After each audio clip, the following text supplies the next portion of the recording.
جو یوم التغابن ہے اس دن جو جیت جائے گا پھر ہمیشہ کے لیے جیت جائے گا، اب ناکام نہیں ہوگا، اب کبھی نہیں ہارے گا۔ اور جو ہار جائے گا اس کا انجام اتنا بھیانک ہوگا، اسے جہنم کی آگ میں ڈالا جائے گا کہ جس آگ سے دنیا کی آگ 69 مرتبہ 69 ٹائمز پناہ مانگتی ہے، جس آگ سے دنیا کی آگ پناہ مانگے، یا اللہ مجھے اس میں داخل نہ کرنا، جو اس میں چلا جائے گا اس کی ہار کتنی خطرناک ہے۔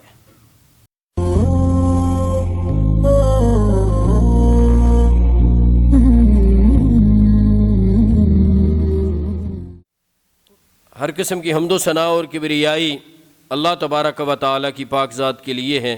بے شمار درود و سلام محمد الرسول اللہ صلی اللہ علیہ وسلم پر کہ جن کی پیروی میں ہی ہماری دنیا کی اور آخرت کی کامیابی ہے۔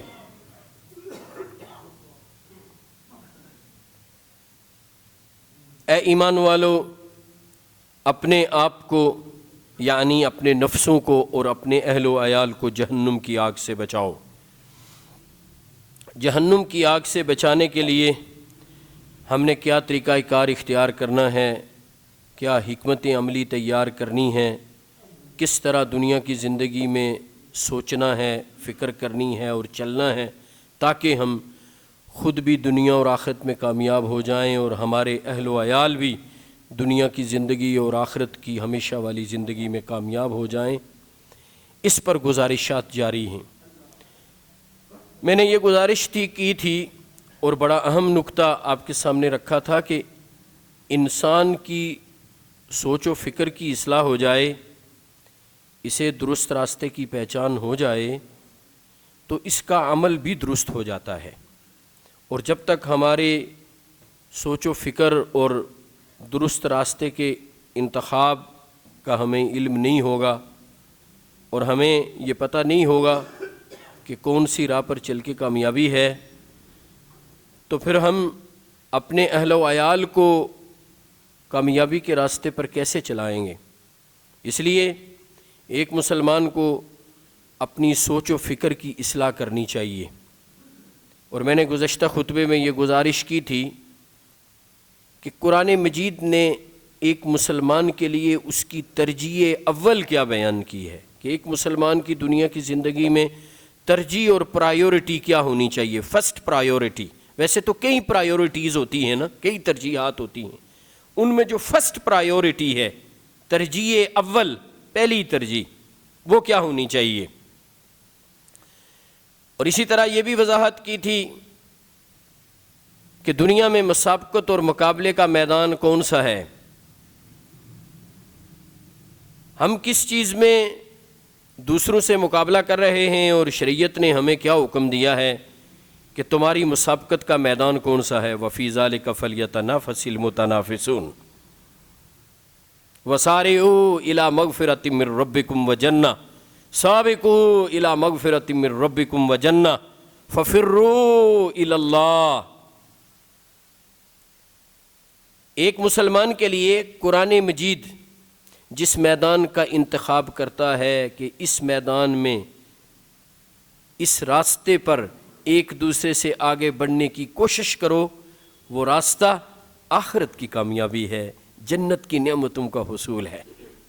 جیسے میں نے امام ابن کثیر رحمۃ اللہ علیہ کی ایک خوبصورت عبارت جو انہوں نے وَفِي ذَلِكَ فَلْيَتَنَافَسِ الْمُتَنَافِسُونَ کی تفسیر میں بیان کی، وہ بھی آپ کے سامنے عرض کی تھی کہ انہوں نے کہا کہ وَفِي مِثْلِ هَذَا الْحَالِ فَلْيَتَفَاخَرِ الْمُتَفَاخِرُونَ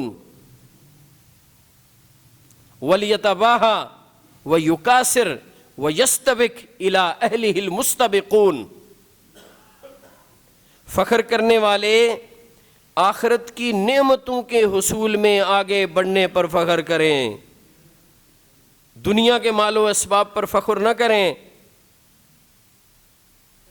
اور اسی طرح مسابقت والے، مقابلہ کرنے والے، کمپٹیشن میں آنے والے، کمپیٹیٹیو امتحان کی تیاری کرنے والے آخرت کے امتحان کی پہلے تیاری کریں، CSS کی بعد میں کریں۔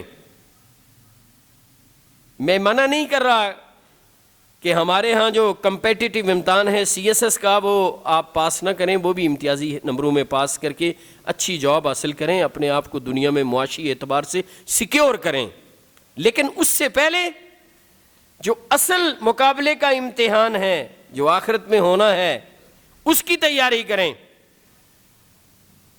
ہم اس سے آگے بڑھتے ہیں۔ اللہ رب العزت نے قرآن مجید میں ایک اور لفظ استعمال کیا ہے آخرت کے دن کے لیے، اور وہ قیامت کے ناموں میں سے ایک نام ہے یوم التغابن۔ سورۃ التغابن ہے نا، اس نام پر قرآن مجید کی سورت ہے 28ویں پارے میں، سورہ منافقون کے بعد اور سورۃ الطلاق سے پہلے۔ اللہ فرماتے ہیں یوم یجمعکم لیوم الجمع ذالک یوم التغابن۔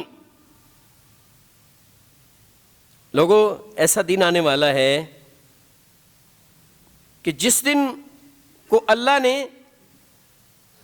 یوم الجمع کہا ہے، یوم یجمعکم لیوم الجمع ذالک یوم التغابن،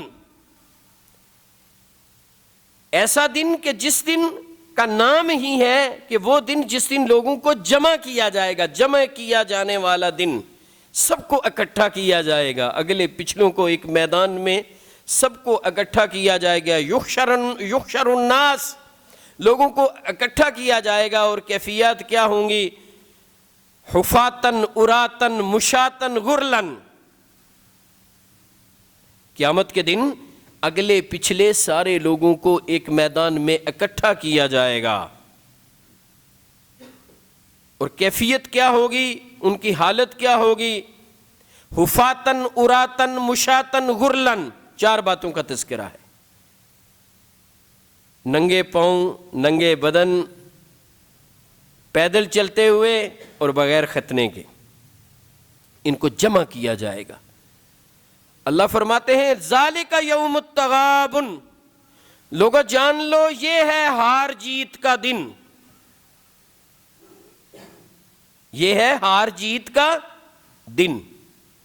یہ تغابن غبن سے ہے۔ غبن کا لفظ جب ہم استعمال کرتے ہیں تو اس کو آپ لوگ بھی سمجھتے ہیں، اردو میں بھی استعمال ہوتا ہے۔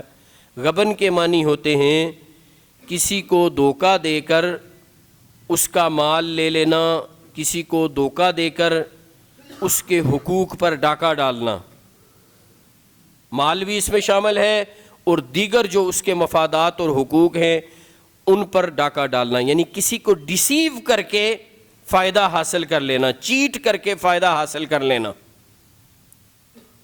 اب دنیا میں تغابن تو ہوتا ہے نا، جاری ہے۔ دھوکہ دینے والے صبح تغابن شروع کرتے ہیں اور رات تک تغابن چلتا ہے، لیکن دنیا کے تغابن میں اور آخرت کے دن بھی تغابن ہوگا، اس میں بڑا فرق ہے۔ یہ بات بڑی غور سے سمجھیے، ہمارے موضوع کے متعلق ہے۔ دنیا میں تغابن کیا ہے کہ میں نے آپ کو دھوکہ دے کر اپنا فائدہ حاصل کر لیا اور مجھے فائدہ ہو گیا، آپ کا نقصان ہو گیا۔ اب دنیا میں قانون مولت کام کر رہا ہے، اللہ کی طرف سے فوری سزا نہیں آتی۔ دنیا دار الامتحان ہے، یہاں انسان کا امتحان ہے، اسی لیے اللہ نے نقد سزا نہیں رکھی۔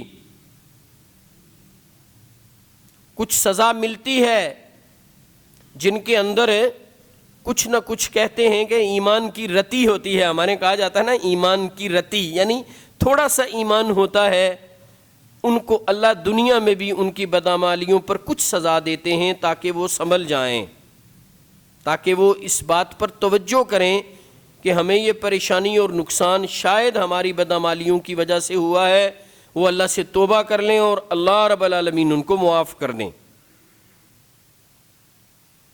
لیکن انسان کے سارے گناہوں کی سزا دنیا میں ہی نہیں ملتی، یہاں قانون مولت کام کرتا ہے۔ اب یہاں تغابن کا نتیجہ کیا نکلتا ہے؟ میں آپ کو دھوکہ دے کے میرا فائدہ ہو جاتا ہے، مال لے لیتا ہوں، کوئی اور فائدہ حاصل کر لیتا ہوں، آپ کا نقصان ہو جاتا ہے۔ یہ دنیا کا تغابن ہے، ہار جیت ہے۔ بظاہر میں جیت گیا، آپ ہار گئے۔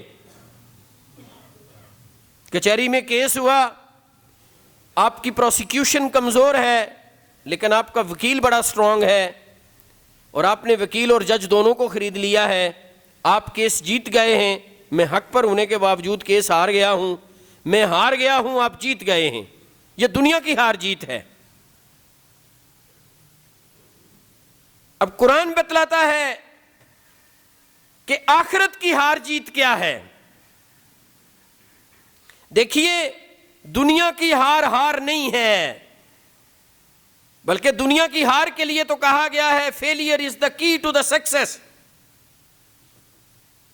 آدمی ناکام ہوتا ہے, یہ کامیابی کی چابی ہے, اس لیے کہ ناکام ہو کے پھر پلٹ کے اچھی کوشش کرے کامیاب ہو جائے گا. دنیا والے دنیا میں جو ناکام ہوتے ہیں ان کو انکریج کرنے کے لیے, ان کو حوصلہ دینے کے لیے یہ مقولہ سناتے ہیں, یہ قول زرعی سناتے ہیں کہ فیلئر از دا کی ٹو دا سکسیس, کہ ناکامی کامیابی کی چابی ہے, تاکہ وقتی طور پر ناکام ہونے والا, دنیا کے امتحان میں فیل ہونے والا اب ذرا کانشیس ہو کے, محتاط ہو کے زیادہ محنت کرے اور دوبارہ کامیاب ہو جائے. اب یہاں جس کو کامیابی بھی ملی ہے وہ بھی عارضی ہے, جس کو ناکامی ملی ہے اس کے لیے کامیابی کے چانسز وائڈ اوپن ہیں, وہ پھر کسی بھی مرتبہ کسی بھی جگہ پہ کامیابی حاصل کر سکتا ہے. ہمارے ہاں تو سی ایس ایس کا جو مقابلے کا امتحان ہے اس میں بھی 3 چانسز ہوتے ہیں, آئی ایس ایس بھی ہے اس میں بھی 3 چانسز ہوتے ہیں, دیگر جو بڑے بڑے امتحانات ہیں, مقابلے کے امتحانات جو پاس کر کے آپ اچھی جاب حاصل کرتے ہیں ان میں بھی 3 چانسز ہوتے ہیں. پہلے میں آپ فیل ہو گئے پھر چانس ہے, دوسرے میں فیل ہو گئے پھر چانس ہے. یہ دنیا کی ہار اور جیت ہے. اب ہمارے ہاں جو دنیا کا بندہ ہے اس کی فکر و نظر میں, اس کی سمجھ میں جیت یہ ہے کہ وہ مال بنا لے, وہ طاقت حاصل کر لے, وہ عہدہ حاصل کر لے, اس کے پاس کھڑپینچی آ جائے, اس کے پاس کرسی آ جائے, اس کے پاس دنیا کا ساز و سامان آ جائے, اب وہ کامیاب ہے, یہ اس کے لیے جیت ہے, وہ اس پر بڑا خوش ہے, اپنی جیت پر خوشیاں مناتا ہے. اور ایک وہ ہے جس کی فکر و نظر میں اصل جیت اللہ کی رضا ہے, آخرت کی جیت ہے. اسے پتا ہے جو یوم التغابن ہے اس دن جو جیت جائے گا پھر ہمیشہ کے لیے جیت جائے گا, اب ناکام نہیں ہوگا, اب کبھی نہیں ہارے گا. اور جو ہار جائے گا اس کا انجام اتنا بھیانک ہوگا, اسے جہنم کی آگ میں ڈالا جائے گا کہ جس آگ سے دنیا کی آگ 69 مرتبہ 69 ٹائمز پناہ مانگتی ہے,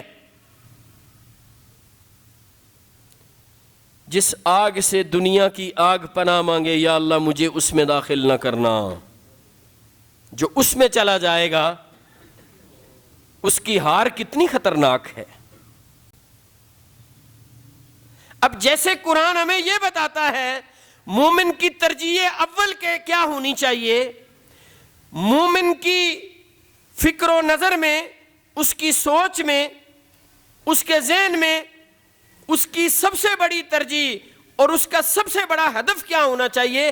ایسے ہی اللہ بتلاتے ہیں کہ مومن کے دل میں, اس کی سوچ و فکر میں, اس کے قلب و ذہن میں سب سے بڑی جیت کون سی جیت ہونی چاہیے, تاکہ وہ اس جیت کو حاصل کرنے کے لیے, اس میدان میں جیتنے کے لیے اپنا سب کچھ لگا دے. جب اس کی فکر و نظر کی اصلاح ہوگی, اس کی سوچ و فکر کی اصلاح ہوگی, اس کے عمل کی بھی اصلاح ہو جائے گی. اور جب عمل کی اصلاح ہوگی پھر وہ ایک بہترین مسلمان بن جائے گا. پھر یہی فکر اپنی اولاد میں بھی منتقل کرے گا. میرے بچوں, ہار جیت دنیا کی ہار جیت نہیں ہے. دنیا کی ہار پر آنسو نہ بہانا, دنیا کی ہار پر کبیدہ خاطر ہو کے اپنی جان کو روگ نہ لگا لینا. یہ ہار عارضی ہے, کوئی مسئلہ نہیں ہے. اگر تمہیں کہیں نقصان ہو گیا ہے کوئی پرواہ نہ کرو, اگر کہیں تمہیں فائدہ حاصل نہیں کیا ہے تو کوئی پریشانی نہیں ہے, کوئی مسئلہ نہیں ہے، اپنے دل کو تسلی دے دو، اس پر صبر کر لو، اللہ دنیا میں ہی حالات کو بدل دیں گے، تمہارا نقصان بھی پورا کر دیں گے، تمہیں تسلی اور تشفی بھی دے دیں گے، تمہیں سکون و اطمینان بھی دے دیں گے۔ تم آخرت کی جیت کی فکر کرو، کہیں وہاں نہ ہار جاؤ۔ اب جب ایسا مسلمان ہوگا، جس مسلمان کی یہ سوچ و فکر ہوگی، جس کو اس بات کا علم ہو جائے گا کہ اصل جیت اور ہار کیا ہے، تو یقین جانیے اسے دنیا کی زندگی میں نقصان کے باوجود سکون و اطمینان ہوگا۔ اور جس نے یہاں کی جیت کو ہی جیت سمجھ لیا، تو وہ اگر ہار گیا تو بیچارہ غم و فکر میں تو ہارٹ اٹیک ہی ہو جائے گا نا۔ کئیوں کو ہوتا ہے، معمولی سا نقصان ہو، کہتے ہیں ہارٹ فیل ہو گیا، اتنا پریشان ہو گیا کہ ہارٹ فیل ہو گیا۔ تیرا ہارٹ اس لیے فیل نہیں ہوا کہ تو نے جہنم میں جانا ہے، تو جہنم سے ڈر کے تو تیرا ہارٹ فیل نہیں ہوا، دنیا کا تھوڑا سا تیرا نقصان ہو گیا، تیرا ہارٹ فیل ہو گیا۔ فکر کی درستگی سب سے پہلے ہے، یاد رکھیے، عمل بعد میں ہے۔ فکر کی درستگی پہلے ہے۔ قرآن فکر کی اصلاح کرتا ہے۔ انسان اپنی سوچ و فکر کی اصلاح کر لے، یہ درست راستے کا انتخاب کر لے گا۔ جب درست راستے پر چلنا شروع، پھر اسے درست راستے پر چلنا بھی آسان ہو جائے گا۔ انسان اپنی سوچ و فکر کی اصلاح کرے، درست راستے کا انتخاب آسان ہو جاتا ہے۔ درست راستے کا انتخاب آسان ہو جائے، اس پر چلنا آسان ہو جاتا ہے۔ یہ جو ہم کہتے ہیں اسلام پر چلنا مشکل ہے، اصل میں ہماری فکر درست نہیں ہوتی، ہمیں علم نہیں ہے۔ قرآن ہمیں کیا بتلا رہا ہے کہ تمہاری ترجیحات کیا ہوں، تمہاری مسابقت کا میدان کیا ہو، ہار کیا ہے، جیت کیا ہے، یہ تو قرآن بتلاتا ہے۔ تغابن وذالک یوم التغابن،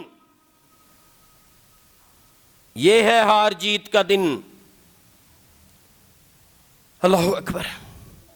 اب جو اس دن کی ہار جیت ہے نا، تغابن کی تفسیر میں اہل تفسیر نے یہ بات لکھی ہے کہ دنیا میں تغابن ہوتا ہے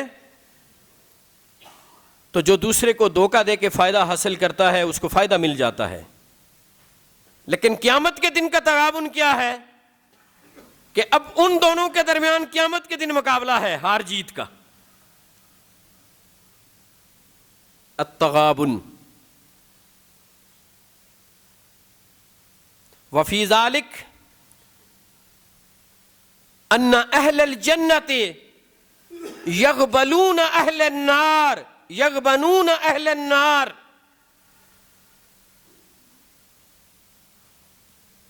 ان اہل الجنت یغبنون اہل النار، قیامت کے دن کا تغابن یہ ہے کہ اہل جنت اہل جہنم پر جیت جائیں گے۔ اس دن بھی تغابن ہوگا۔ دنیا میں تغابن یہ ہوا تھا کہ دھوکہ دے کر مال حاصل کرنے والا، دھوکہ دے کر مسلمان کی کوئی شے لینے والا، مسلمان کو دھوکہ دینے والا، مسلمان کے ساتھ زیادتی کرنے والا، مسلمان کے ساتھ ظلم کرنے والا فائدہ حاصل کر گیا تھا۔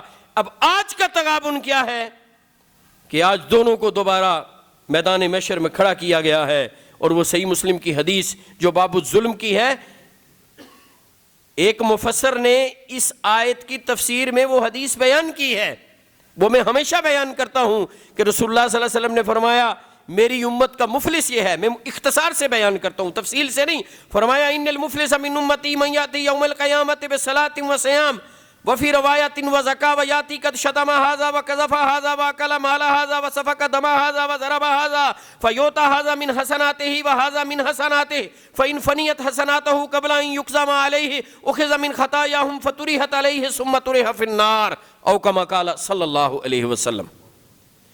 اس وقت اس کی پوری تفصیل بیان کرنے کا وقت نہیں ہے، بارہا آپ کو یہ حدیث سناتا ہوں، بارہا دروس میں بھی اور کبھی کبھی خطبات میں بھی آپ کو سناتا ہوں کہ قیامت کے دن کا مفلس وہ ہے کہ جو بڑے اعمال لے کے آئے گا، اس کے پاس نیکیاں ہوں گی، نمازیں ہوں گی، روزے ہوں گے، حج ہوگا، زکوٰۃ ہوگا، تلاوت کی ہوگی، اذکار کیے ہوں گے، سب کچھ کیا ہوگا، اعمال کا ڈھیر لے کے آئے گا، لیکن اس حال میں آئے گا کہ دنیا میں کسی سے زیادتی کی ہے، اپنے ہاتھ سے یا اپنی زبان سے، کسی کو تنگ کیا ہے، کسی کا حق مارا ہے، کسی مومن کی عزت پر انگشت برداری کی ہے، کسی کا مال لوٹا ہے۔ تو آج حق مانگنے والے آ جائیں گے تو وہ نیکیاں ان کو دینی پڑ جائیں گی۔ آج کا تغابن یہ ہے، کل میں آپ کو دھوکہ دے کے میں کامیاب ہو گیا تھا، دنیا میں میں نے فائدہ حاصل کر لیا تھا، میں جیت گیا تھا، آج قیامت کے دن میں آپ کو اپنی نیکیاں دے کے ہار جاؤں گا۔ اللہ مجھے معاف کرے، اللہ سب کو معاف کرے، اللہ ایسا نہ بنائے۔ آج کا تغابن کیا ہے لوگوں؟ اصل تغابن یہ ہے، خود بھی سمجھو، اولادوں کو بھی سمجھاؤ، یہ جہنم کی آگ سے بچنے کی اسٹریٹجی ہے۔ قیامت کے دن کا تغابن کیا ہے کہ میں نے دنیا میں آپ کو دھوکہ دیا، آج اس دھوکہ کے بدلے میں آپ کو نیکیاں دے رہا ہوں، آپ ہمیشہ کے لیے جیت جائیں گے اور میں ہار جاؤں گا۔ اس سے کیا معلوم ہوا؟ اس سے یہ معلوم ہوا قرآن انسان کی فکر کی اصلاح کرتا ہے کہ یہ دنیا کے لیے سرپٹ دوڑنے والے تو قرآن کو نہیں جانتا۔ اگر تو قرآن کو جان لیتا، تیرے سر پر ٹوپی ہے، تو نمازی ہے، 60 سال تیری عمر ہے، 10 روپے کی خاطر تو قسم اٹھا کے جھوٹ بول لیتا ہے۔ تجھے پتا ہے تغابن کیا ہے، تجھے پتا ہے ہار کیا ہے اور جیت کیا ہے، تو نے یہی سبق پڑھا ہے، معاشرے میں ایسے ہی لوگوں کو دیکھا ہے کہ جو دنیا میں یہ تغابن کرتے ہیں کہ دوسرے کو دھوکہ دے کے ناجائز طریقے سے مال بنا لیا، ایسا سے بنا لیے، ساز و سامان بنا لیا اور اسی کو کامیابی سمجھتے ہیں۔ تو بھی یہی سمجھا؟ تو نمازی بھی ہے، تو حاجی بھی ہے، تو مسجد کو پیسے بھی دیتا ہے، تو اپنے تئیں بڑا دیندار بھی ہے، لیکن تجھے پتہ نہیں ہے تغابن کیا ہے۔ آج سمجھ لے تغابن کیا ہے۔ وَذَلِكَ يَوْمُ التَّغَابُنِ، یہ ہے ہار جیت کا دن۔ سو میرے بھائیو یاد رکھیے، اسی لیے اللہ رب العزت نے صحابہ اکرام کے متعلق ایک خاص بات قرآن مجید میں بیان فرمائی، وَمَن يُوقَ شُحَّ نَفْسِهِ وَمَن يُوقَ شُحَّ نَفْسِهِ وَمَن يُوقَ شُحَّ نَفْسِهِ۔ کیا خوبصورت بات، يُؤْثِرُونَ عَلَىٰ أَنفُسِهِمْ وَلَوْ كَانَ بِهِمْ خَصَاصَةٌ۔ صحابہ اکرام گفتار کے غازی نہیں، کردار کے غازی تھے۔ ہم گفتار کے غازی ہیں، کردار کے غازی نہیں ہیں۔ جو کردار کے غازی تھے ان کے اندر ایثار کا جذبہ تھا، قربانی کا جذبہ تھا، دوسرے کو دھوکہ دینا تو دور کی بات، دوسرے کے لیے اپنا سب کچھ قربان کرنے کے لیے تیار ہوتے تھے۔ وہ جنگ یرموک کا مشہور واقعہ کہ حضرت اکرمہ سمیت 3 صحابی ہیں، تینوں زندگی موت کی کشمکش میں ہے۔ لوگوں غور سے سنو، ایک کان سے سن کے دوسرے سے نکال نہ لینا اللہ کے لیے، اس بات کو اپنے دماغ میں، اپنے دل میں جگہ دینا اور پختہ کر لینا اور راسخ کر لینا، ہمیشہ یاد رکھنا۔ حضرات صحابہ کردار کے غازی، ان کا کردار کیا تھا؟ یرموک کی جنگ ہے، 3 صحابہ ہیں جن میں حضرت اکرمہ بھی ہیں رضی اللہ تعالیٰ عنہ۔ زندگی موت کی کشمکش ہے، زخموں سے چور ہیں، انتہائی پیاس کی کیفیت ہے۔ ایک صحابی نے اشارہ کیا، مجھے پانی دو۔ جب ایک شخص پانی لے کے صحابی کی طرف جانے لگا، دوسرے نے اشارہ کر دیا، مجھے بھی دو۔ اب جب اس کے پاس پہنچا، اس نے کہا مجھے نہ دو، اشارے سے پہلے میرے بھائی کو دو۔ وہ جب دوسرے کے پاس پہنچا، اس نے اشارہ کیا، اب تیسرا بول پڑا اشارے سے کہ بھائی مجھے بھی دینا۔ دوسرے نے کہا اشارے سے، بول نہیں سکتے، زخموں سے چور ہیں، زندگی موت کی کشمکش میں ہیں۔ اس نے اشارہ کیا، اس کو دو۔ وہ جتنی دیر چل کے اس کے پاس جاتا، جا کے دیکھا وہ بھی شہید ہو چکا۔ دوسرے کے پاس آیا، وہ بھی شہید ہو چکا۔ پہلے کے پاس آیا، وہ بھی شہید ہو چکا۔ یہ کیا ہے؟ آپ کو افسانہ سنا رہا ہوں کیا؟ کوئی انگلش عربی لٹریچر کی کوئی فکٹیشیس سٹوری آپ کو سنا رہا ہوں؟ کوئی حقائق سنا رہا ہوں؟ یہ مستند واقعہ سنا رہا ہوں حضرات صحابہ کا۔ قرآن کہتا ہے یؤثرون علی انفسہم ولو کان بہم خصاصہ۔ یہ ایسے لوگ ہیں کہ اگر ان کو کوئی ضرورت ہے اور ان کے بھائی کو بھی ضرورت ہے، اپنی ضرورت کو پیچھے کر لیں گے، اپنے بھائی کی ضرورت پوری کر لیں گے۔ اور ہم ایسے ہیں کہ ساری ضرورتیں موجود ہیں، ساری چیزیں موجود ہیں، اپنے بھائی کا تیا پانچا کر لیں گے، ہاتھ میں ٹوکا رکھا ہوا ہے، چرا روزانہ کئیوں کو اس خنجر سے ذبح کرتے ہیں۔ بہت خوبصورت بات آگے سناؤں گا انشاءاللہ، میرے خطبے کا وقت ہو گیا ہے۔ وَمَن يُوقَ شُحَّ نَفْسِهِ، یہیں پہ اللہ رب العالمین نے یہ بات کہی۔ اور یہ آیت کب اتری؟ وہ جو مشہور واقعہ ہے نا، نبی علیہ السلام کے پاس ایک مہمان آ گیا تھا اور آپ کے پاس اس مہمان کو کھانا کھلانے کے لیے، رات کو ٹھہرانے کے لیے کچھ نہیں تھا، تو آپ نے صحابہ سے مخاطب کو کہ کہا تھا کہ کون ہے جو اس مہمان کی ضیافت کرے؟ وہ ایک صحابی ان کو گھر لے گئے تھے، وہ واقعہ آپ کو یاد ہے نا؟ اس وقت یہ آیت اتری، یؤثرون علی انفسہم ولو کان بہم خصاصہ ومن یوق شح نفسہ فاولئک ہم المفلحون۔ یہی لوگ کامیاب ہیں کہ جو حرص نفس سے بچا لیے گئے ہیں۔ الشح، اب الشح کے کیا معنی ہیں، اس کی کیا تفصیل و تفسیر ہے، اگلا خطبہ پھر اس سے آگے بات بڑھے گی، اور بہت خوبصورت باتیں ہیں اس حوالے سے کہ اپنی فکر و نظر کی قرآن کی روشنی میں کیسے اصلاح کی جائے۔ اقول قولی ھذا واستغفر اللہ لی ولکم ولسائر المسلمین۔ سبحان ربک رب العزۃ عما یصفون وسلام علی المرسلین والحمد للہ رب العالمین۔